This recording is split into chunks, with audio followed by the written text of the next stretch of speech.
I'm Daniela. I'm a UX and innovation lead. My background is in UX design and design more broadly. And lately I've been working on UX design and also using the broader UX thinking for innovation. And in my company, Lumni, I now use my knowledge and experience in UX and innovation to help founders de-risk their ideas and avoid expensive mistakes. I've worked with many startups. I've had a startup. I failed at it. I've seen many people fail. So I know really well what not to do, especially when it comes to validation and not validation. So having said that, today I'm going to talk about assumption mapping.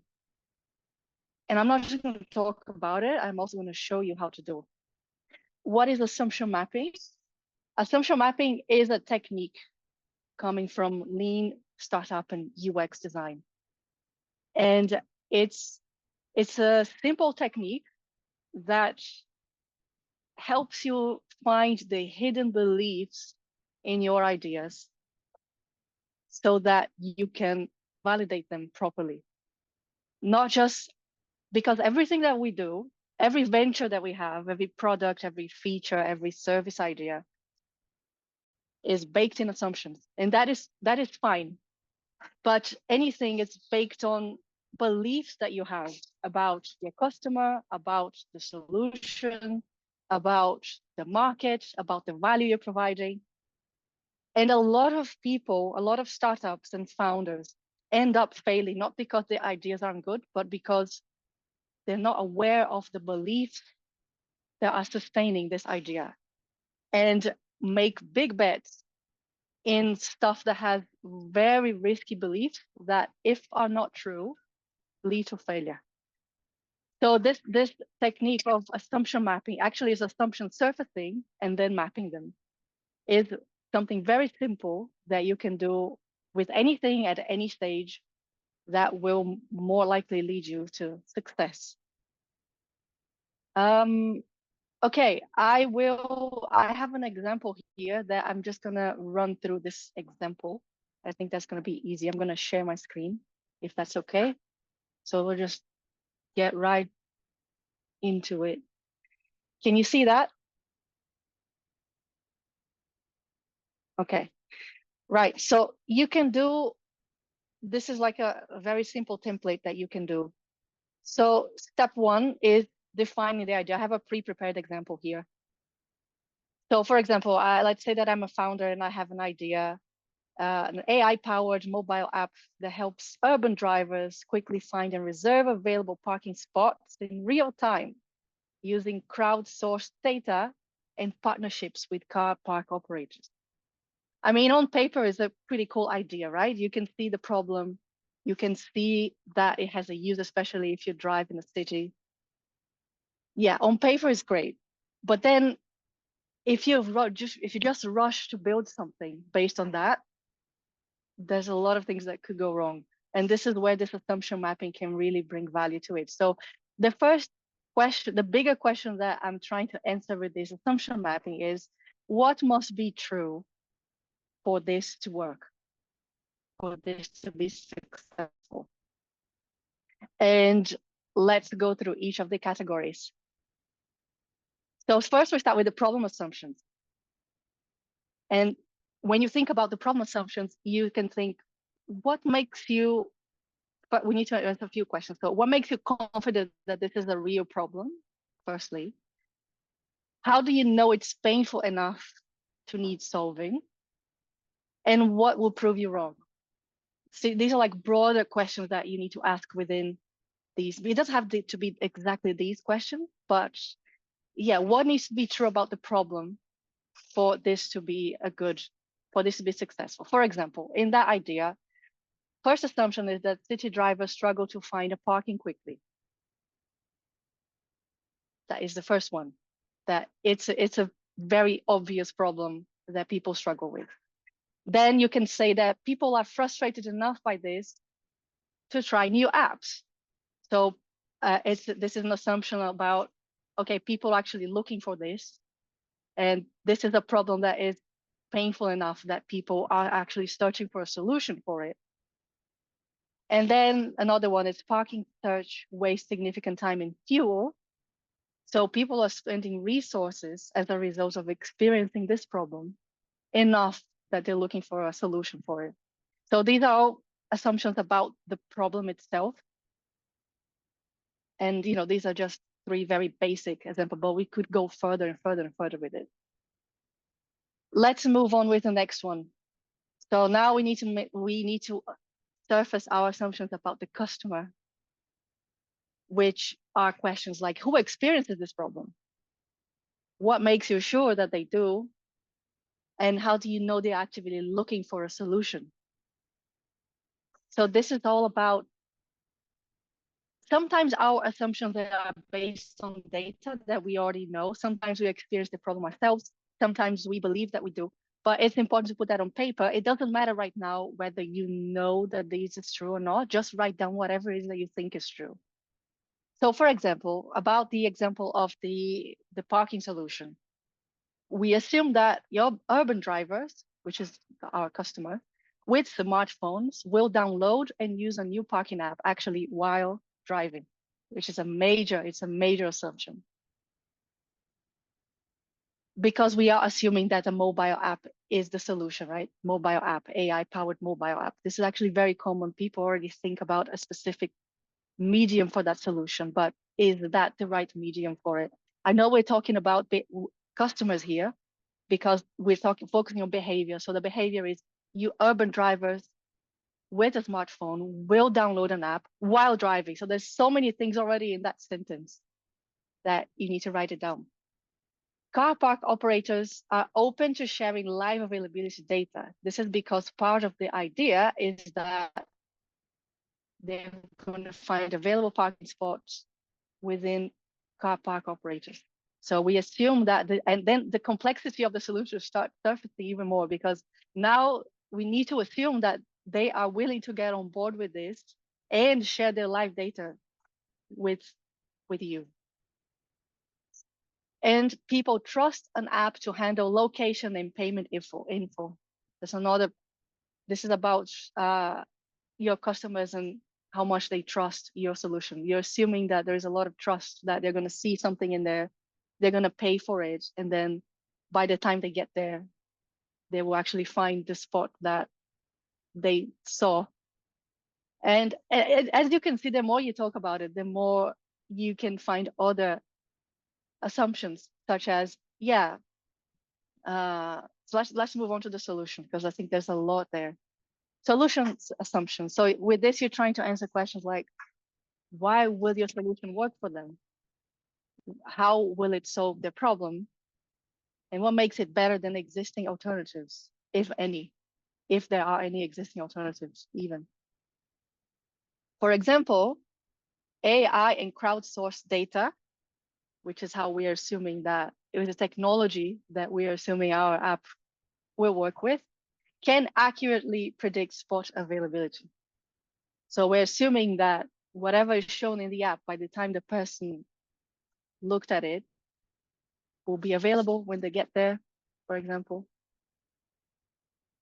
We're assuming that a mobile app is the right medium for the solution, considering that people are driving the car.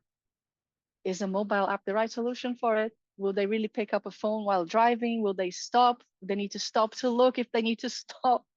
Is it even worth doing it anyway?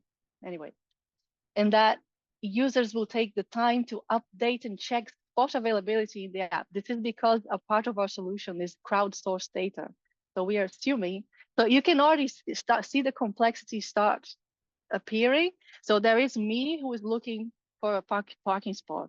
Then on the other side, there is the park spot manager who is willing to share the data live. Then there is the other user who is willing to say, oh, I just left this parking spot, it's free. They're going to be willing to do that. And there's more. These are just very basic ones. Then let's move to value assumptions, because obviously everything we do, we assume that there is a value proposition in it. And that needs to be very clear. So our questions are, why will people choose our solution over everything else or over doing nothing at all? Sometimes your biggest competitor is doing nothing. You have a problem, it's painful. You imagine a solution for it in paper, it works perfectly, but people would rather do nothing at all. If that's the case, your startup is not going nowhere. What will make them change their behavior? This is, trust me, as someone who's been working on UX for a while now, this is the hardest thing that you can get people to do. So in your value proposition, you have a big assumption that people are willing to change their behavior and to pay for it. So your solution needs to be better than what they're doing now. That will justify them changing their behavior and paying for it when they could actually be doing a workaround where they could just, it's just better for them to just deal with the problem. As crazy as it sounds, sometimes that's just the case. So let's go to our value assumption. Well, first, the user are willing to pay to find faster parking. So they're willing to stop what they're doing. They're willing to do something, not only they're willing to do something different than their current behavior, but also they're willing to pay to change the behavior. The app will save enough time and fuel to justify its cost. So this is another big assumption that your solution will, they're willing to adopt your solution because it's saving them time and money. That's another big assumption. The solution brings just as much value to the parking companies to justify them sharing live data. And also to the sharing customers, the ones that are just leaving the parking spot and say, oh, this spot is free now. What is the incentive for those people? So this is just a quick example of how to use questions to surface assumption. But now that we've done that, we need to do the step 2 of the process, which is trying to find the riskiest ones. And the riskiest assumptions are the ones that you have the least data about. For example, let's go through these ones very quickly. So city drivers struggle to find parking quickly. I mean, this is a fairly certain, fairly educated assumption. We can say that this is true, right? So let's put it here on the very certain. So this is a pretty safe assumption, let's say. If you're a driver, People are frustrated enough by this problem to try new apps. With this, I don't know. So I will put it here in the middle. And the riskiest assumptions are going to be the ones where you're closer to not at all certain because you don't have enough data to back it up.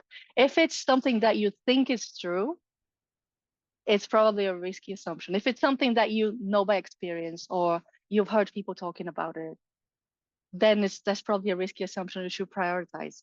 So let's see, among all of these, let's see which one is the riskiest.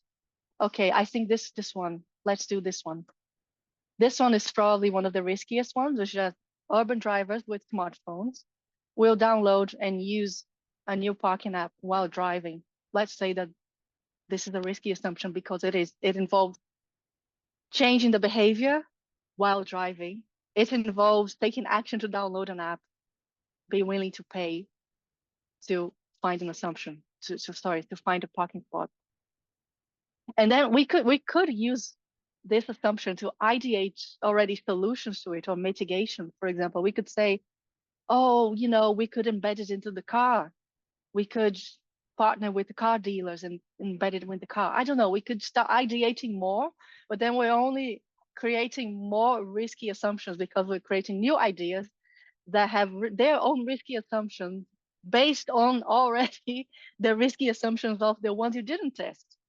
So yeah, so instead of trying to find mitigations for it, let's try to find a way to test this.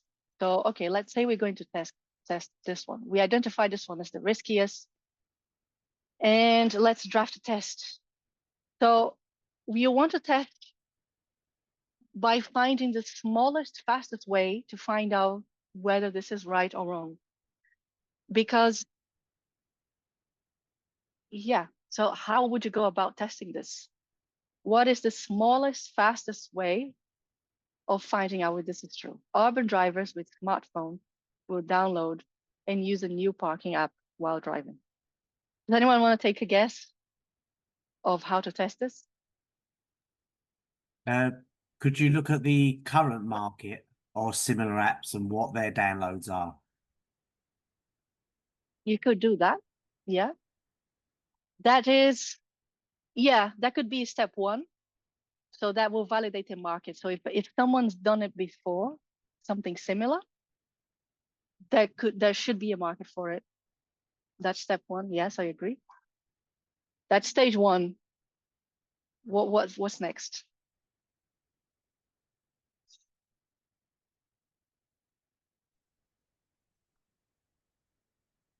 A survey, maybe.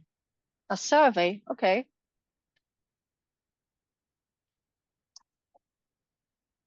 Yeah, it could be. However, surveys, I have many mixed feelings about surveys because firstly, people are lazy. If you put a survey out, if you need to either to go to a very niche community, first you need to know how to draft a survey, a good survey with a good question. Could you do it as they're driving in to park? They're actually parking.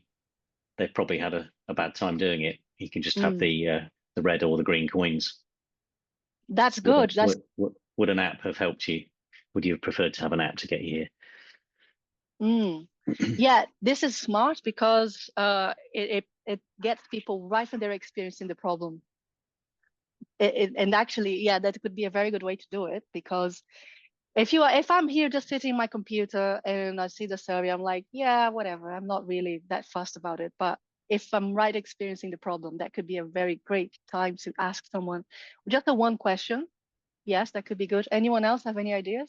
My thinking is around, we haven't really touched on user journeys, because the whole idea is that people are people, and then everybody's the same. But it really depends why people are wanting to use their parking spot, because the parking spot is not the destination. The parking spot is something that services the thing that they want to do, which is go to the shops, go to the cinema, get to work, all of these kind of things. So I think the purpose of the app is very different, because if it's a routine, then they kind of know the behaviors. If they're new to the area, etc., etc. So I think you've got to look at potential users, understand the regularity of what they're actually going to want to do, and trying to find a niche market within that. So who are the customers, rather than, because sometimes I find it very frustrating when businesses talk about customers as a generic. Anyway, that's my bread up. Sorry, I'm a designer, UX, and all this kind of stuff myself. So it's part of my trade. Yeah, no, you're exactly right. It's always better to find a niche market, because then you can look at the behaviors and people's motivations. That's always the best way to approach it, and really talking to people and understanding their reasonings and the frustrations, the pains, and how can you solve that problem. You're absolutely true. You're absolutely right. So how would you go about? I know that the idea is very generic and there's just used as an example, but how would you create a quick test to verify this? Sorry, I'm multitasking. I've got a client meeting at 10. But I think what I would do is actually put together a map of the potential customers, and actually get everybody to think, well, who are the customers? The shoppers, the commuters, the travelers, the visitors, all of these kind of stuff, and then put those together. So that you've got an idea, and then once you've actually stepped back and looked at these varying customer types, then you can make a selection about, well, where is that niche? Because a lot of them will be similar. But you could put people into, people that know the area, people that don't, people that are going to be regular, people that are kind of like, is it a weekend thing? Is it a weekday thing? All of this kind of stuff. which is necessary. And then you've also got to think about their user journey. How are they actually getting there? Are they using Google Maps or Drive to actually get there? Because there's a lot of stuff that Google does on this that could help in regards to busyness. Because if an area is busy, the likelihood is that the parking spaces are going to be slightly more in demand. Yeah. All of these kind of things, and then also knowing if it's an event or something. So is it a concert? Is it a theatre thing? Is it kind of, you know, times a day? All of this stuff, you just spend a period of time brain dumping it all, put it on a wall, and then you'll start seeing patterns. Yeah, you're right. So first idea was a localized survey that get people to answer a simple question when they're experiencing the problem. The other one is to go a bit deeper and map people's behaviors, journeys, and motivation. For that, you can work off your assumptions and what you know about that niche population, but you can also talk to them. I don't know where, maybe you would go and find them on the spot. Maybe you can try to find them online, but you need to have an idea of what is their journey, motivation, behaviors. You can also think about them based on what you observe, but it's always better to talk to them, even if it's I don't know, a 15-minute conversation, to ask them, tell me about how was, why did you come here today? What was your motivation? What were you looking for? How was it? Tell me a story. Asking people to tell you a story is always a great way to find out about their motivations, about their ideas, instead of asking, oh, what do you prefer? Or, something like that. So I think this could be a whole new talk if you want, which is about how to talk to people, what kind of questions to ask them to surface insight so that you can verify your assumptions about their behavior and their motivation, rather than you just asking directly, which could be tricky sometimes. Yeah, I know today was mostly about prompts to surface assumptions and how to turn into a quick test, but we didn't go much further into this because this is a whole new thing in itself. But yeah, this is kind of what I wanted to talk about today. Does anyone have any questions or any further thoughts they want to share? Daniela, I'll do. These are about assumptions, but the Yeah. people who are taking part in this are the people who are assuming. Yes. Would it be best to get someone impartial doing this with you? No. No? Because well, this is the problem, right? When I was a founder, I wasn't doing this because I had a conviction. And I didn't do this. And this is probably one of the reasons why I failed. I wasn't willing to question my ideas enough. I wasn't willing to question my solutions. And yes, if founders, because it requires some bravery, okay, to do this by yourself. It's possible to do this yourself. It's better if you have someone that is impartial guiding you. I'm not trying to sell myself here, but this is what I do. I go to founders and I'm like, okay, I really go in with my skepticism and objectivity and like, okay, how do you know this? How are you sure about this? And having that back and forth really help. But founders can do this by themselves if they're brave enough to to be willing to question themselves and everything they believe. Because this is the whole of the thing. When you're a founder, you want to have conviction, you want to have confidence, and it seems like something like this is going to break your confidence, is going to make you believe less in what you do, but it's actually going to lead you closer to the truth. The faster you find out that you're wrong, the quicker it is for you to go into the right path. So I would say, don't be afraid of doing this. I know it's scary. And I know that when I was a founder, even though I know all this, I didn't do it myself. And that's why I failed.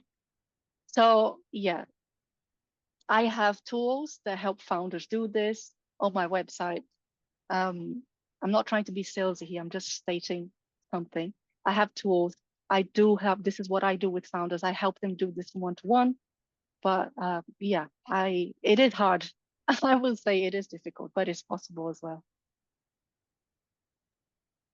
No, cool, Daniel. When I said impartial, I meant someone like yourself, who was impartial, as in, because as a founder, I know a lot of these assumptions, customer assumptions, etc. The answer would be why, and the answer would be because I know, and that's all we think. We think we know all the answers. So anything Yeah. like this, where you're talking through problems and assumptions, I think is great. Does it? Yeah, I will I'll say I've seen people losing hundreds of thousands of pounds because they knew, but they Hmm. didn't. Yeah, exactly. Because most people are solving a problem probably that they had themselves. So they Yeah. think everyone else is like them. Does anyone else have any questions for Daniela while we're here? No, it wasn't going to be a question. I just found that quite useful to see that as a technique. I thought it was really good. Is that available to see on your website, so we can use that technique?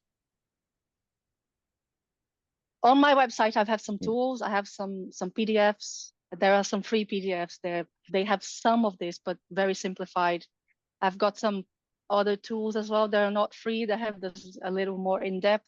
But I think this video will be recorded, Yeah. right? So you can Yeah. always, if you want to go again at the questions, you can. Yeah, the questions are there, so you can just use them as well.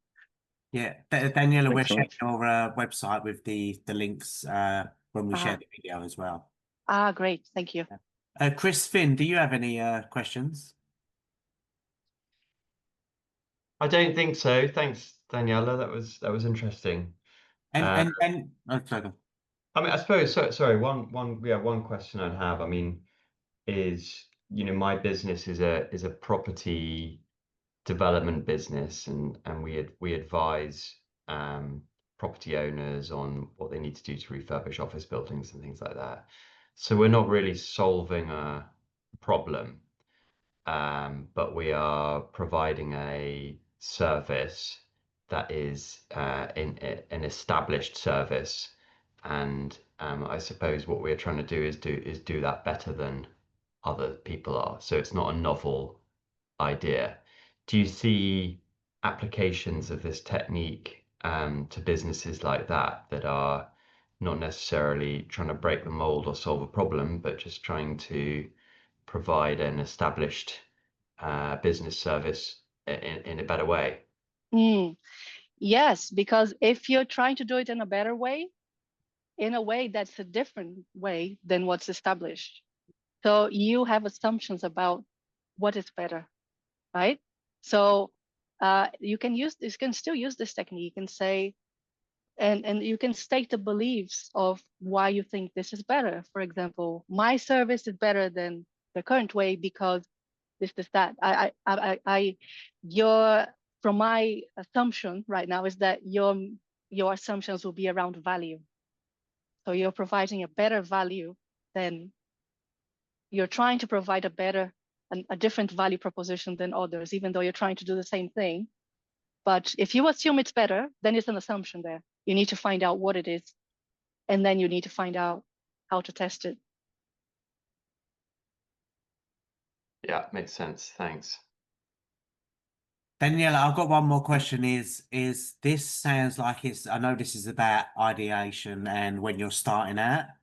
Should you be evolving with this all the way through? Because assumptions will become even more locked as the company goes on. So should you be doing this once a year, or I suppose when you're struggling or when you're not struggling? I don't know. Anytime, yeah, you're right, that as your business grows, presumably you will have a lot of your assumptions will be validated by then. And some things you will say, okay, I have enough data to know this is true. But then as you try to do new things, there will always be new assumptions. And so this is useful always. Anytime you want to do something new, even if it's a little bit, even if it's slightly new, it's something that it's an evolution of what you're doing. You can still do this. There will always be beliefs about what you, unless you have a data to say, okay, I know for a fact that this is true. If you can't say that, then you can do this, because there will be assumptions in it, and it will be valuable to know them so that you can verify them before you spend your time and money on a bet. Because if you don't know, it's a bet, and it can be a very expensive bet. You don't want to make expensive bets. I've done mine. I've learned from it. You don't want to do that. So one more thing, I was going to say, it's a bit like when people say they've got an idea and they say it's a B2C model and we're going to get lots of customers, and you could tell the investors nowadays don't really want to touch that because it's so expensive to get customers. But most people who do go into a startup believe they are going to get customers, and I suppose that's the wrong assumption and to validate before you start. Yeah, if you think you're going to get customers, define them exactly. Who are they? Why does this matter to them? What are they doing? And where are they? And go and find them and talk to them. And don't ask them what they want. I can do a whole new talk about this because I come from a very strong background in user research. So you need to know how to ask the right questions. And I have in my website some free, thankfully, some free templates with some has some guidance on how to ask questions that surface real insights from people. So yeah, if your solution, even if it's B2B or B2C, it's a person that's going to be buying your solution. Someone has to open the wallet and give you cash for it. Go find that person and go ask them to tell their story, talk about the problem, what you believe the problem is, and go see if you're right about it.